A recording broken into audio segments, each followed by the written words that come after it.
기록된 말씀을 이루려 함이라. 다시 한번 기록된 말씀을 이루려 함이라.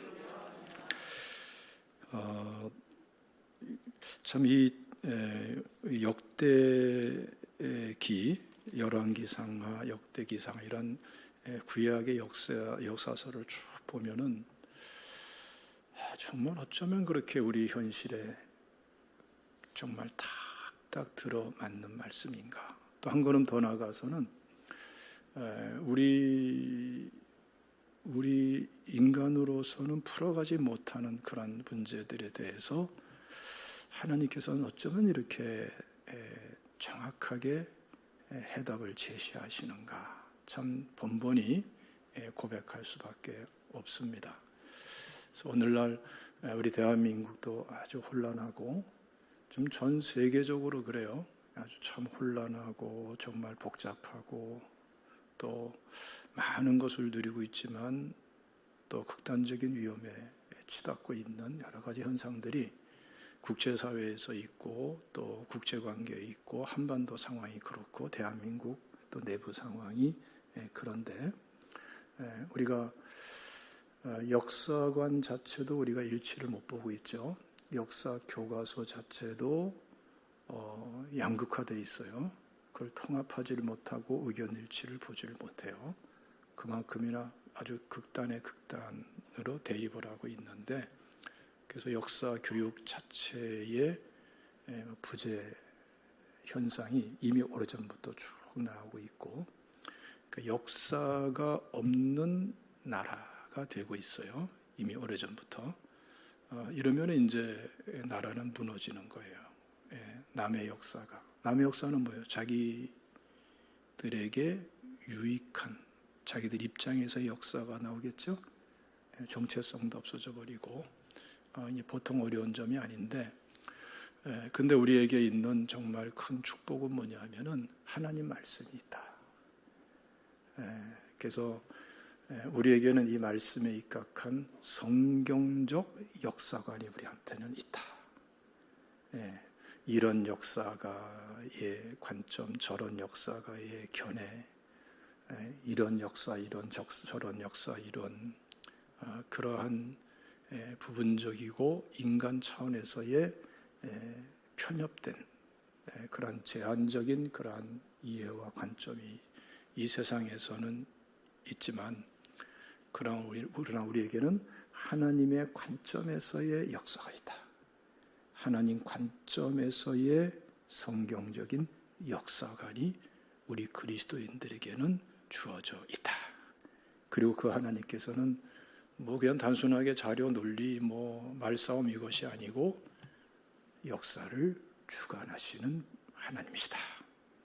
그야말로 우리가 살아내야 되는 이 역사 속에서 역사하시는 하나님이시다. 이게 우리한테 얼마나 큰 축복인지 몰라요. 그래서 우리는 좌로나 우로나 치우치지 말고 하나님 말씀으로 돌아가야 될 줄로 믿으시기를 축원합니다.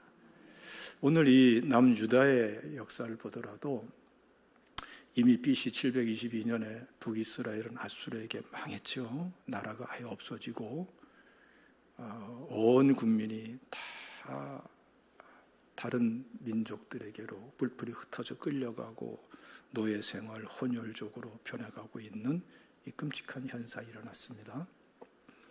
남유다가 지금 명맥을 유지하고 있는데, 근데 이 남유다도 아주 위태위태한 그러한 과정을 겪죠. 히스기야 왕 때는 정말 믿음을 회복하고 기도하면서 아수르의 위기가 있을 때마다 기도해서 응답받고, 심지어는 성전에 올라가서 아수르 왕 사네립이 보내온 그 편지를 펼쳐놓고 하나님께 기도하면서 응답받고, 이렇게 놀라운 역사가 있었는데, 그 이후에 그 아들 므낫세 왕은 남유다 왕 중에서 가장 극악하고 타락하고, 자기도 타락하고 백성도 의도적으로 타락시키는, 세상에 온갖 우상은 다른 나라의 우상 안 좋은 것이라는 건 다 끌어다가 그것을 하나님 대신에 섬기는, 그러면서 도덕적으로 타락시켜 나가는 정말 해괴망측한 이러한 짓을 하는 왕이 이 므낫세 왕이에요. 그리고 그 아들 아몬은 왕이 된 지 이태 만에 살해당하죠. 그러면서 오늘 본문에 요아스 왕이 8살의 어린 나이로 왕위에 오르게 되는 것입니다. 그러니까 여러분, 이 남유다도 풍전등화 같은 정말 복잡하고 어려운 일이 쫙 펼쳐지고 있는 거죠. 그런데 이 요시야 왕은 하나님 앞에서 나이 16살 때, 왕이 된 지 8년째 되는 때부터 놀라운 변화가 있는데 하나님을 참되게 정확하게 만나는, 그리고 정확하게 하나님을 섬기는 이런 아주 놀라운 모습을 보여줍니다. 그랬더니 하나님께서 은혜를 주시는데 말씀의 은혜를 주시죠. 하나님의 섭리가 이 가운데 있었어요. 하나님께 예배를 회복하기 위해서, 온 백성들과 참된 예배자가 되기 위해서, 창조와 구속의 본분을 잘 감당하기 위해서, 정말 왜 존재하는지, 존재의 의미, 삶의 목적이 하나님 목적에 맞도록 인생의 가장 최고의 핵심적인 내용이 예배고 우리에게 받으실 것이 예배라는 것을 알게 된 이 요시야 왕은 성전을 깨끗이 청소하고 우상을 다 제거하고, 그리고 성전을, 그 방치된 성전, 오랫동안에 방치돼서 막 망가지고 부서지고 그러한 성전들을 쫙 수리해 가잖아요. 그런 가운데에 율법책을 발견하게 되죠. 제사장을 통해 가지고. 그래서 서기관 사반이 이 율법책을 요시야 왕에게 쫙 읽어주지 않습니까? 그 율법책을 어디 읽었느냐? 우리가 앞에서 함께 나눴습니다마는 일반적으로는 어떻게 평가하냐면은 신명기서다. 신명기서에서 어디게 있느냐? 27장과 28장으로 추계하게 된다. 그래서 하나님 말씀대로 살면은 하나님이 어떻게 축복할 것인가? 하나님 말씀대로 살지 않고 우상 숭배하고 죄짓고 타락하면은 하나님이 어떻게 다루시는가? 이 축복과 저주가 28장에서 선포되고 있잖아요. 이 내용을 신명기 전체에서도 핵심적으로 이 내용에 도달하면서 이 요시야 왕의 태도가 극적으로 달라지지 않았느냐. 그 태도가 어떻게 달라졌어요? 우리 한번 읽어봅시다. 이 요시야 왕이 한번 읽어보겠습니다. 열왕기하 22장 말씀 10절과 11절 말씀을 다 같이 읽습니다. 시작. 또 서기관 사반이 왕에게 말하여 이르되 제사장 실기야가 내게 책을 주더이다 하고, 사반이 왕의 앞에서 읽음에 왕이 율법책의 말을 듣자 곧 그의 옷을 찢으니라.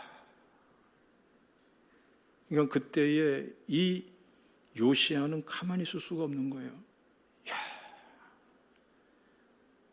하나님께 진정한 믿음을 회복해야 된다는 믿음 가지고 왔는데 하나님 말씀을 보니까 이게 단순히 옳고 그름에 바람직하고 덜 바람직하고 이런 문제가 아니라 이게 바로 이 말씀이 역사가 되는구나.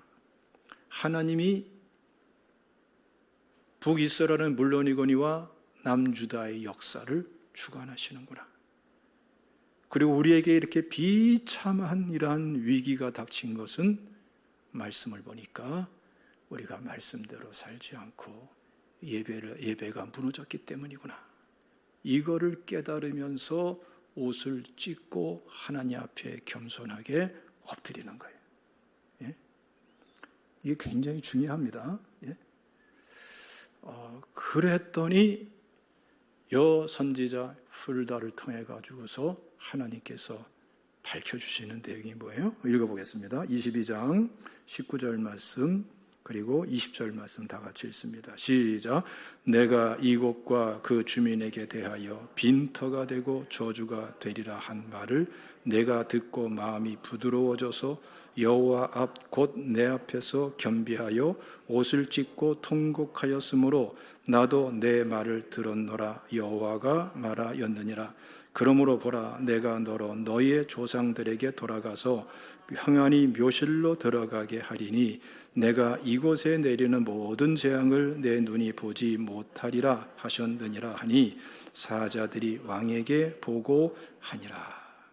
놀라운 말씀이 선포되는데, 윗대에서 이렇게 므낫세 아몬 이렇게 죄짓고 타락하고 백성들도 타락해가지고 이건 하나님의 공의에 입각해서 진멸받아야 마땅한데, 다시 말하면은 신명기 28장 15절 이하의 하나님의 무서운 그러한 저주와 심판이 임하는 게 말씀 하나님 공의에 입각해서 합당한데, 훌다를 통해 주시는 말씀이 뭐예요?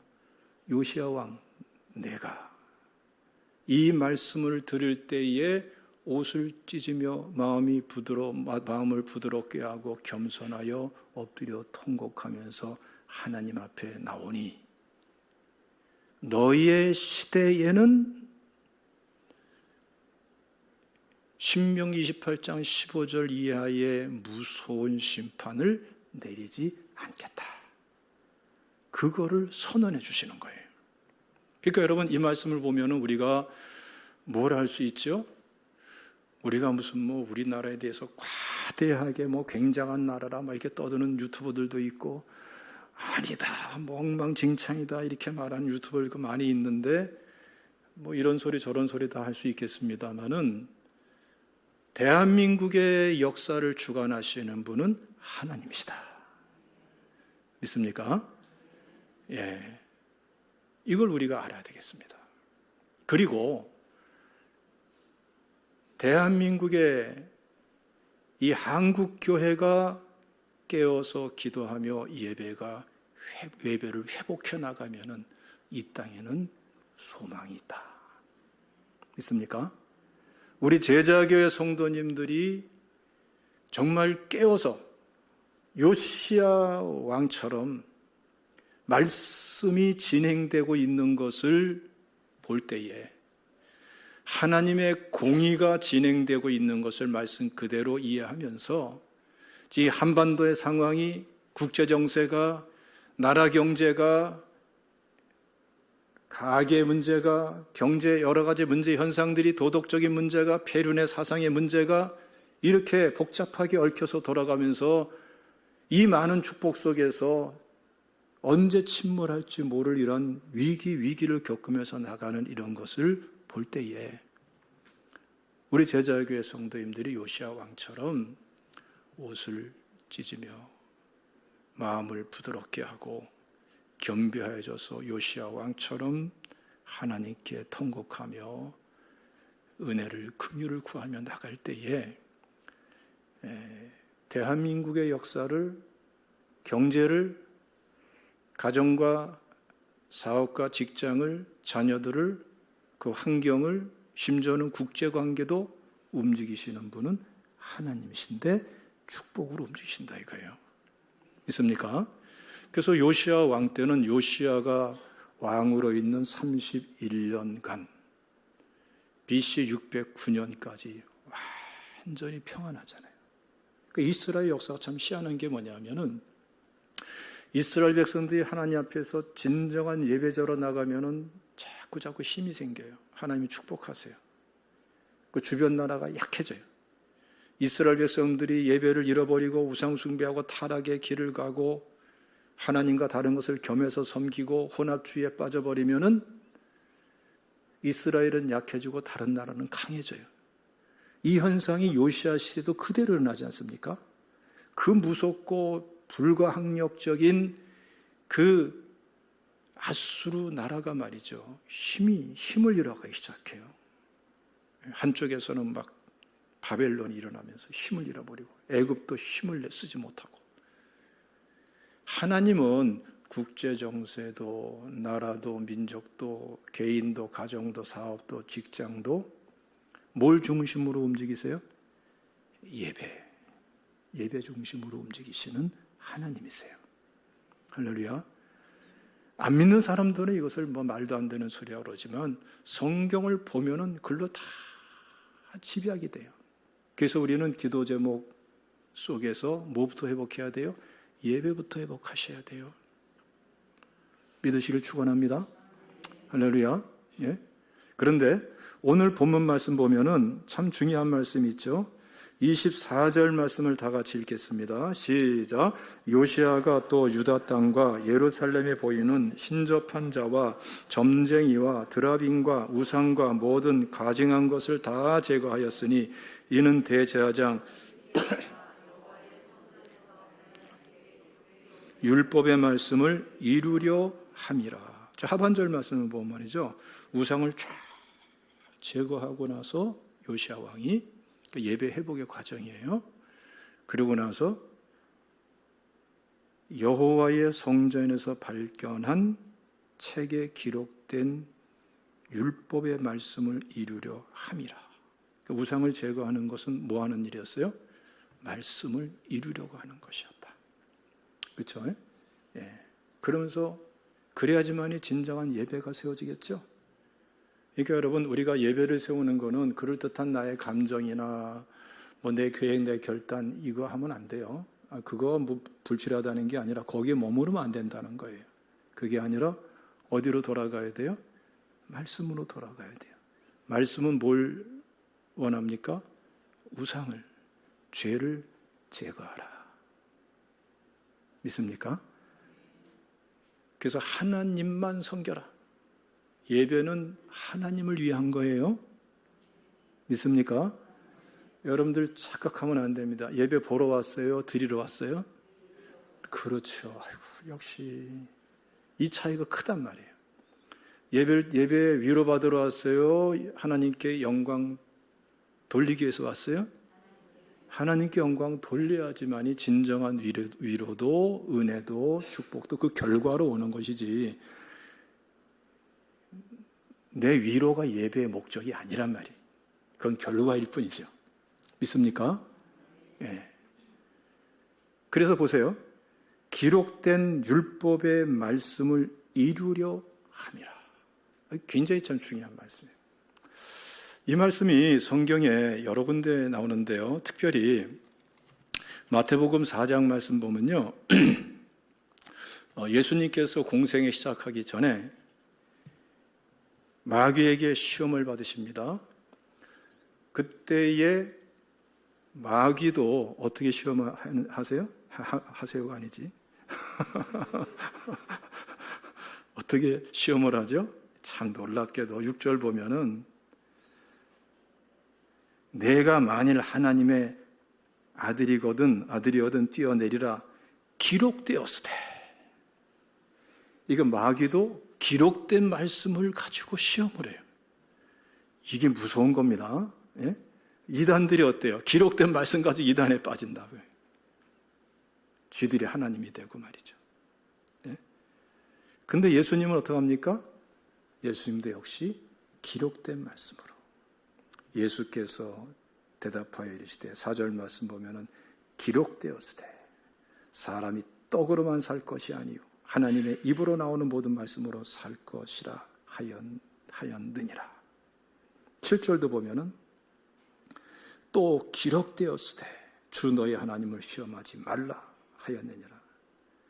10절 말씀 보면은 사탄아 물러가라 기록되었으되 주 너희 하나님께 경배하고 다만 그를 섬기라 하였느니라. 예수님도 기록된 말씀으로. 차이가 뭐예요?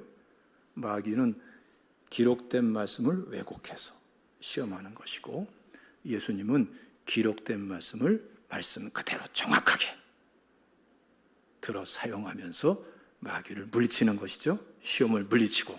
우리 제자계 성도님들은 이런 분들이 되시기를 주님의 이름으로 축원합니다. 그런데 이와 관련해서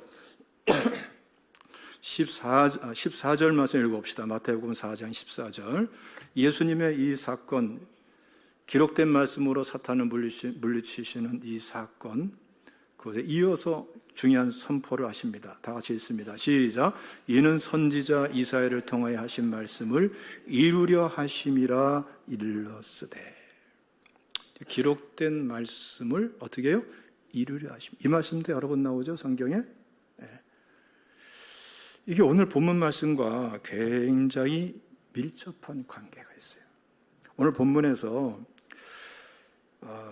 기록된 율법의 말씀을 이루려 함이라.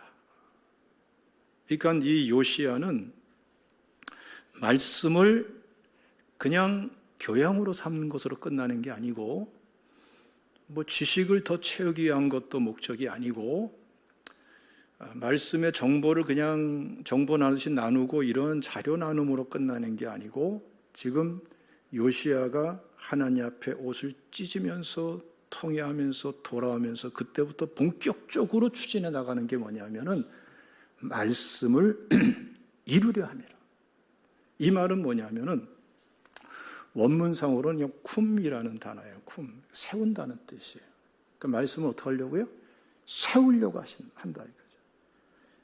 이건 세우려고 한다니까 우리 지금 현재 우리로 봐서는 개념이 알듯하면서도 구체적으로 생각하면은 조금 더 확실하면 좋을 텐데라는 이런 아쉬움이 있죠. 예.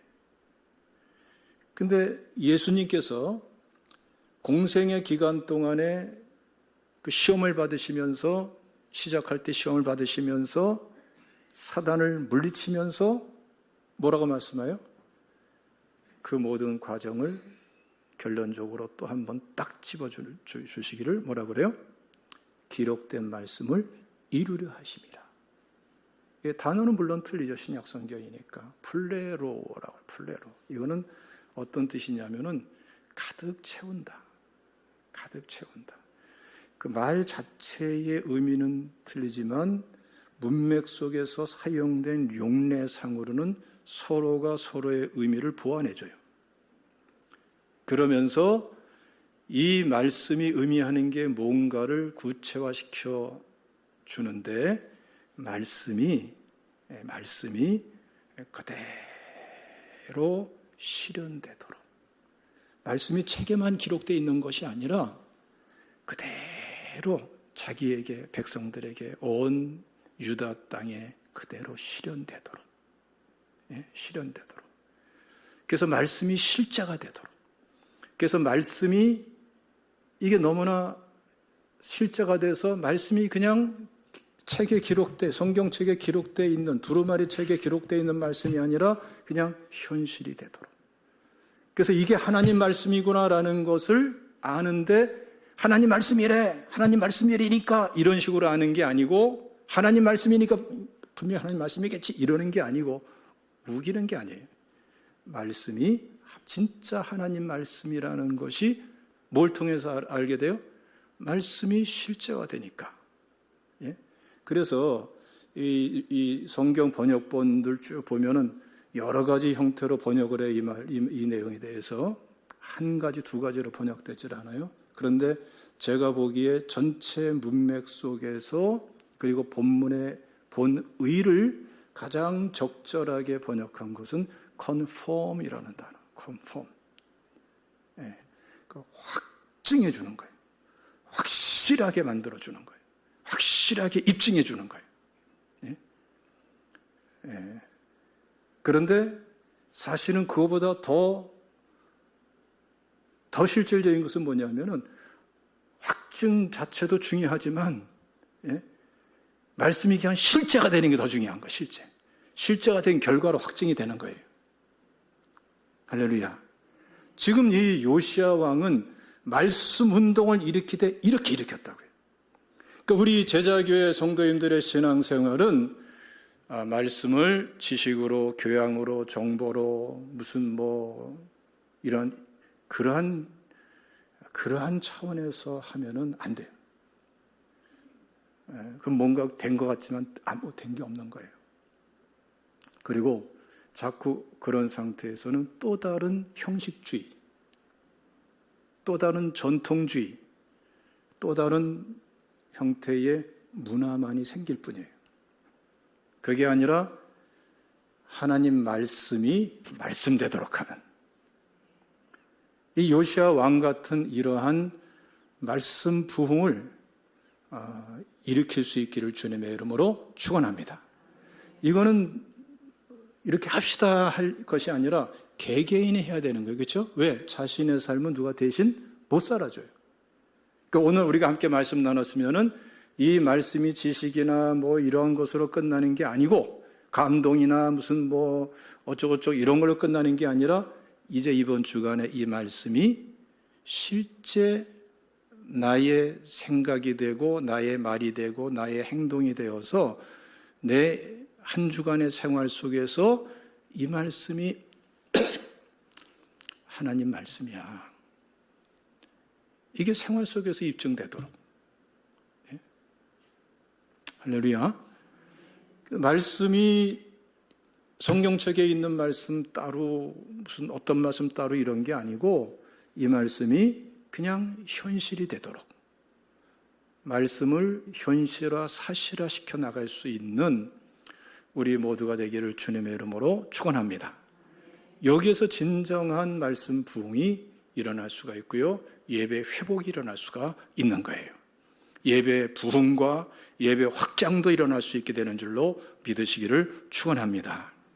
할렐루야. 자, 근데 진짜 충격적인 게 뭐냐면은 이 말씀과 이어서 나오는 26절과 27절 말씀이에요. 다시 한번 읽어봅시다. 시작. 그러나 여호와께서 유다를 향하여 내리신 그 크게 타오르는 진노를 돌이키지 아니하셨으니 이는 므낫세가 여호와를 경노하게 한 그 모든 경노 때문이라. 여호와께서 이르시되 내가 이스라엘을 물리친 것 같이 유다도 내 앞에서 물리치며 내가 택한 이 성 예루살렘과 내 이름을 거기에 두리라 한 이 성을 버리리라 하셨더라. 보세요. 요시야가 이렇게까지 철저하게 말씀을 실제화시키면서 말씀을 세워나가는데, 그럼 이제 됐다 이게 아니란 말이에요. 하나님께서는. 진짜 충격적인 건 뭐예요? 보세요. 유다를 향하여 내리신 그 크게 타오르는 진노를 돌이키지 아니하셨으니, 하나님의 진노는 여전히 활활 타오르고 있었다. 요시야 시대에는 평안을 주시지만, 평안을 주시면서도 하나님의 본성, 하나님의 속성, 하나님 그 자신의 중심에서 한쪽에서는 뭐가 있어요? 하나님의 크게 타오르는 진노가 계속 활활 타오르고 있었다. 누굴 향해서? 남쪽 유다를 향하여. 이거 우리가 조심 있게 잘 들어야 될 거예요. 예? 지금 우리나라가 지금 뭐 교회 숫자가 어떻고, 뭐 교대교인 숫자가 어떻고, 뭐 이렇게 잘 살게 됐고, 뭐 어쩌고 저쩌고 그러는데 어떨 수 있다는 거예요? 이렇게까지 평안을 주시고 잘 살게 하셨어도, 뭐 전 세계 경제 10위 안에 드는 이러한 나라로서 잘 살게 해 주셨더라도, 오늘 말씀 보면은 이 땅에 그리스도인들이 이렇게 많다 할지라도, 심지어는 한국교회가, 우리 제자교회가, 여러분들이 개인의 삶이 요시야 왕처럼 말씀을 그대로 실질적으로 세우기 위해서 깨어서 옷을 찢고 하나님 앞에 겸비해서 말씀 운동을 일으켜 말씀대로 살아내고 있다 할지라도, 하나님의 마음속에는 어떻다고요? 그래서 하나님께서 요시야에게 주신 것처럼 그 시대의 평안을 주신다 할지라도, 우리 시대의 평안을 지켜주신다 할지라도, 하나님의 마음속에서는 뭐가 타오를 수가 있다? 진노가, 큰 진노가 활활 타오를 수가 있다. 이거 우리가 조심해야 되는 거예요. 예. 이 문제가 해결되지 않는 한 대한민국은 해답이 없다. 다음 세대 해답이 없다. 우리 자녀들 해답이 없다 이거예요. 잘 먹이고 잘 입히고 잘 교육시켜도 해답이 없다. 여러분, 이 하나님께서 평안을 주시면서 분노가 진노가 꺼지지 않게 되는 이 문제가 뭘까요? 이건 여러분 근본적으로 뭐냐면은 단순하게 옳고 그름 그 차원이 아니에요. 하나님의 속성, 본질을 이루는 특성, 하나님 자신의 성품 자체가 그러신 거예요. 하나님이라는 분이 그런 분이에요. 그 이유를 설명하고 있죠. 26절 하반절 말씀 보면은 이는 므낫세가 여호와를 경노하게 한 그 모든 경노 때문이라. 그러니까 므낫세, 그러니까 이 요시야 왕의 할아버지의 죄가 얼마나 하나님 마음을 괴롭게 했는가. 하나님의 공의에 합당하지 않게 하나님의 공의가 그대로 심판이 될 수밖에 없도록 행동했는가. 그걸 지적하는 거예요. 그래서 사람이 타락해버리면은, 보세요. 27절에 뭡니까? 성전도 필요 없다 이거예요. 네? 내 이름을 거기에 두리라 한 이 성전을 버리리라. 사람이 타락하면은 성전도 하나님은 무너뜨리는 하나님이세요. 사람이 바르게 쓰면은 성전도 귀한 거예요. 예배가 참 예배가 될 때에 성전도 귀하고 예배당도 귀하고 다 귀한 것이지, 기관도 귀하고, 그렇죠? 예배가 무너져 버리면은 그 어떤 것도 의미가 없어져 버리는 거예요. 하나님께는 다 의미가 없는 거예요. 무너져 버릴 것밖에 안 되는 거예요. 그래서 이 므낫세의 죄, 아몬의 죄가 참 무서운 거죠. 자, 이 부분을 우리가 명확하게 알기 위해서 우리가 출애굽기 20장 말씀 좀 읽어봅시다. 출애굽기 20장 5절에서 6절까지 다 같이 읽습니다. 시작. 그것들에게 절하지 말며 그것들을 섬기지 말라. 나 내 하나님 여호와는 질투하는 하나님인즉 나를 미워하는 자의 죄를 갚되 아버지로부터 아들에게 3, 4대까지 이르게 하거니와 나를 사랑하고 내 계명을 지키는 자에게는 1000대까지 은혜를 베푸느니라. 그러니까 여기서 우리가 딱 두 단어로 집약할 수 있는데요. 하나님의 공의와 하나님의 사랑. 예배가 무너져 버리면은 하나님의 공의가 심판으로 다가오게 되는데 3, 4대까지. 예배가 바르게 세워지면 하나님의 사랑이 축복으로 부어지는데 1000대까지. 그러니까 우리 삶 속에 같이 있는 거예요. 동전의 양면처럼 흐르고 있는 게 뭐예요? 하나님의 공의에 입각한 하나님의 진노가 흐르고 있다. 뭘 보면 알 수 있을까요? 여러분의 삶을 보고 윗대를 보면 알 수 있겠죠. 아버지, 할아버지를 쭉 보면 3, 4대까지. 그런데 이것만 보는 것이 아니라 하나님의 사랑도 볼 수 있죠. 1000대까지. 근데 우리에게 놀라운 은혜가 뭡니까? 우리는 예수 믿고 구원받은 그 순간부터 우리는 죄의 것, 마귀의 것, 세상의 것이 아니라 그리스도의 것이에요. 믿습니까? 그리고 영적인 아브라함의 자손이에요. 약속대로 유업을 이을 자예요. 한번 읽어봅시다. 갈라디아서 3장 29절 말씀 다 같이 읽습니다. 시작. 너희가 그리스도의 것이면 곧 아브라함의 자손이요 약속대로 유업을 이을 자니라.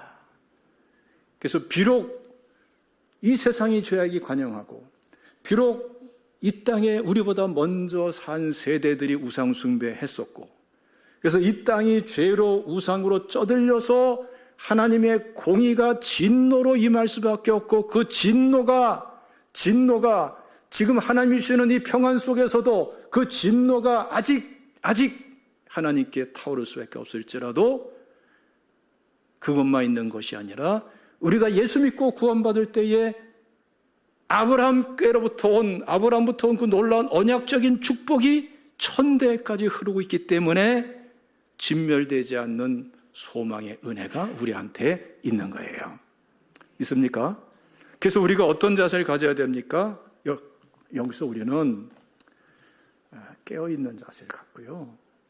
우리의 세대에 깨어있으면 하나님께서 이 시대를 축복하실 것이고 다음 세대, 우리 자녀들이 이번에 우리 노수명 집사님 너무나 귀한 간증하셨잖아요. 정말 선생님들 수고 많으셨고요. 다음 세대가 깨어 있도록 잘 우리가 신앙을 세워주면은 다음 세대에도 이 땅에 평안이 오게 될 줄로 믿으시기를 축원합니다. 그래서 여러분, 죄와 싸우되 피 흘리기까지 싸워야 되고요. 깨어 근신해야 될 줄로 믿으시기를 주님의 이름으로 축원합니다. 할렐루야.